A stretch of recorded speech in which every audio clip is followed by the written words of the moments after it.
Like, subscribe and press the bell icon for new updates.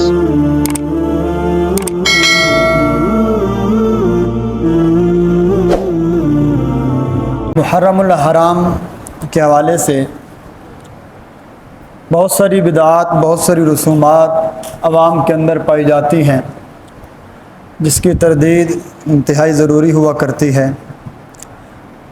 انہی بدعات کے اندر، رسومات کے اندر ایک چیز یہ ہے کہ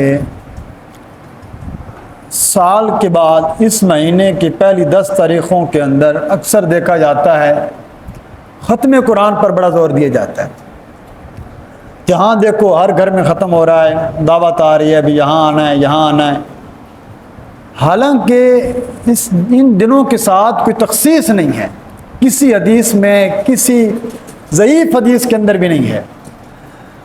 ان دنوں میں خاص کر لینا ایصال ثواب کے لیے امام اعظم ابو حنیفہ رحمۃ اللہ علیہ نے جو شرائط بیان کی ہیں، ہمارے جو امام ہیں، وہ فرماتے ہیں کہ اگر ایصال ثواب میں اگر آپ نے کسی دن کی، کسی وقت کی تخصیص کر لی، تحدید کر لی، وہ کام بدعت بن جائے گا، وہ ایصال ثواب جائز نہیں ہوگا، اس کا ثواب نہیں ملے گا۔ پھر دیگیں بانٹنا، کھانا تقسیم کرنا پوری محلے کے اندر، اور ایک لازمی حصہ سمجھ لیا گیا سبیلے لگانا۔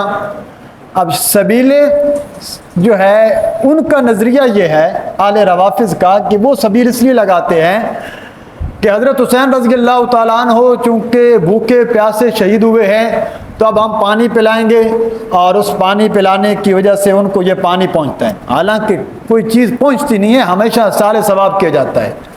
اور 9-10 محرم الحرام کو بھی زبردستی پانی پلایا جاتا ہے، حالانکہ واقعہ کربلا آباد میں ہو رہا ہے۔